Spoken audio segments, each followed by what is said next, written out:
मिले तो धूप में भी रह जाए। जहां पर जो परिस्थिति मिले वो परिस्थिति को स्वीकार करना उनका काम बन गया था महाराज।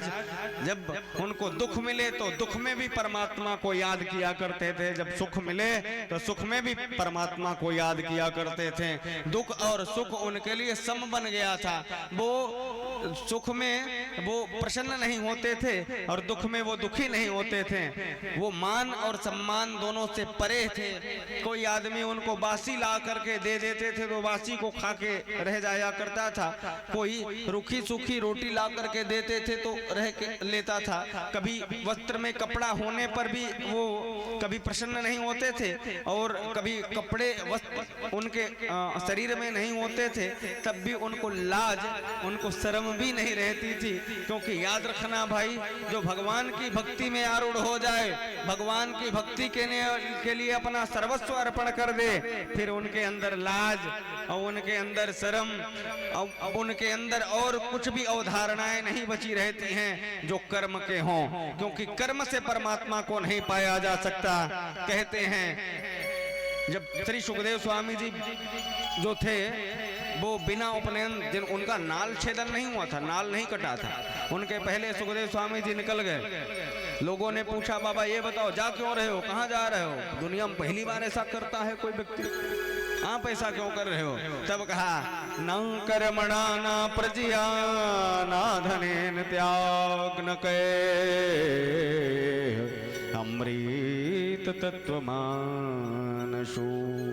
न कर्म से परमात्मा की प्राप्ति होती है, न धर्म से परमात्मा की प्राप्ति होती है। परमात्मा की प्राप्ति केवल त्याग से होती है। महाराज जी इसलिए मैं जा रहा हूं। याद रखना, जब तक के हमको स्वयं का भान रहेगा, स्वयं की महसूस हम सब लोगों को रहेगा, मेरे कान हैं, मेरे नाक हैं, मेरे मुंह हैं, मेरे वस्त्र हैं, तब तक के हमको वो परमात्मा मिलने वाले नहीं हैं। गोपियों को यह पता नहीं था कि हमारे पाँव में जूते हैं कि नहीं, हमारे बाल बने हैं कि नहीं, हमारे काजल आंख में नहीं गाल में लग गए हैं। ये सारी भान, सारी प्रतिक्रियाएं गोपियां जब भूल गईं तब उनके सामने भगवान कृष्ण आए हैं। हम भी अपने आप को जब तक के नहीं भूलेंगे तब तक के वो परमात्मा आने वाला नहीं है। इतना प्रेम किया जाए, इतना प्रेम किया जाए जड़ भरत महाराज जी के जैसे, कि अपने आप को भूल जाने का ही प्रयास करें, तब जाकर के परमात्मा से, परमात्मा का साक्षात्कार हम सब लोगों को हो सकता है। उनसे अति प्रीति हो सकती है, अन्यथा होने वाली नहीं है। बोलिए भक्तवत्सल भगवान की। श्री सुखदेव स्वामी जी ने राजा परीक्षित से कहा कि हे राजन, भरत जी महाराज अपने आत्म स्वरूप में इतने डूब गए थे कि उनको कुछ सुहा नहीं रहा था बाहर का, दुनिया का। जिस प्रकार से हम सब लोगों को अपने बाहर का ही वातावरण सुहाता रहता है। कभी हम बेटी में सुख देखते हैं, कभी बेटा में सुख देखते हैं, कभी पिता में सुख देखते हैं, कभी और अन्य रिश्तेदारों में, कभी माता पिता में सुख देखने का प्रयास करते हैं, परंतु वह सुख हमको मिलता नहीं है। बाहर में किसी भी प्रकार से सुख नहीं होने के कारण ही हमें नहीं मिलता, क्योंकि वह सुख हमारे अंतर मन पर प्रतिष्ठित है। और जब तक के अंतर मन की वह प्रतिष्ठित वस्तु को ना देखा जाए अथवा वो भगवान को ना देखा जाए, तब तक के हमको वह सुख की प्राप्ति होने वाली नहीं है और हम भटकते रह जाएंगे। जैसे कि हमने कहा ना, कुत्ते को ये पता नहीं रहता है कि सूखी हड्डी में स्वाद वाद नहीं है, लेकिन खाते हैं जरूर वो खूब। कुत्ता दौड़ दौड़ करके, घूम घूम करके सूखी हड्डी को चबाता चबाता, खाता खाता घूमता रहता है।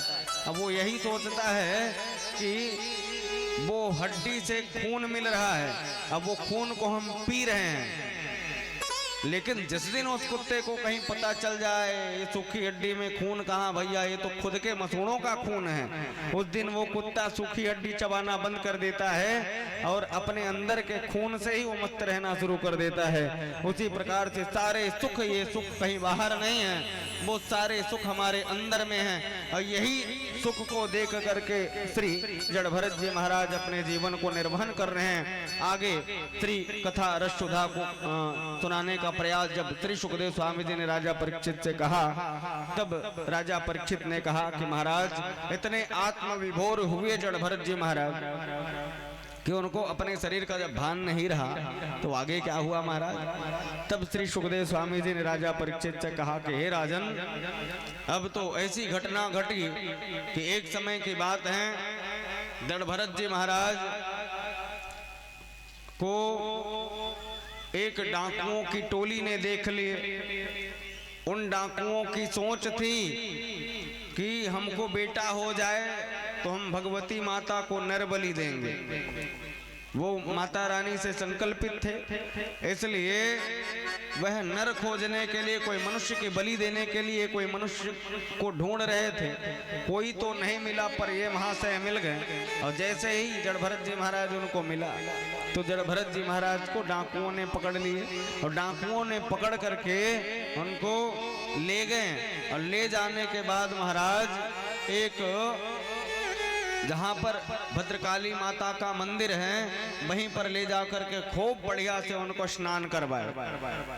अब उनके बाद 56 प्रकार के जब भोग उनको बनवा करके सामने जब दिया तो जड़ भरत जी महाराज मन ही मन सोच रहे थे कि आज तक के ऐसा नहीं मिला, एक भोग के लिए तरसते रहे, आज 56 मिला।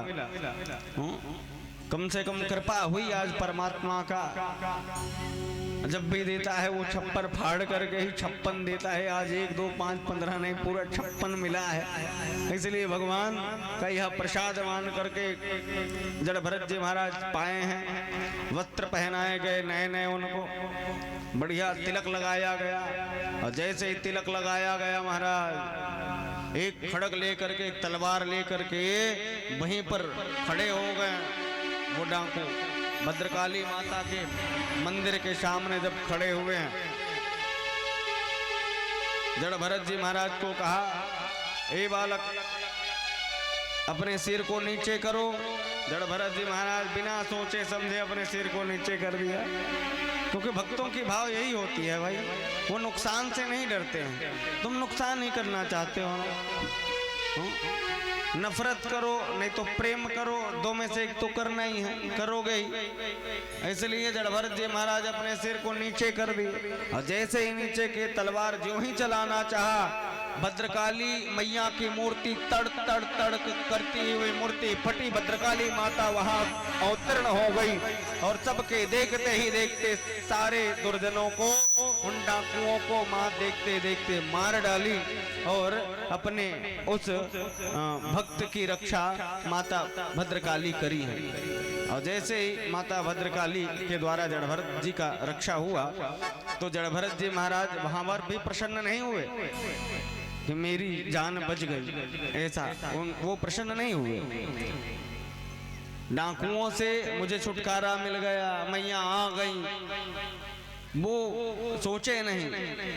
और यहाँ तक के तो महाराज वेद व्यास जी ने श्रीमद् भागवत संहिता में स्पष्ट लिखा, नास्ति माता चरणों मस्तकौ प्रेमा। प्रेम पूर्वक माँ के चरणों में ये लाला, ये जड़ भरत जी महाराज अपने माथा को नहीं नवाया। क्यों नहीं नवाया? क्योंकि जड़ भरत के आराध्य नारायण हैं। याद रखना, मेरा निजी व्यक्तिगत मामला है, ये वेदों की बात नहीं, शास्त्रों पुराणों की बात नहीं, लेकिन मेरा मानना, निजी मानना ऐसा है कि सम्मान तो हम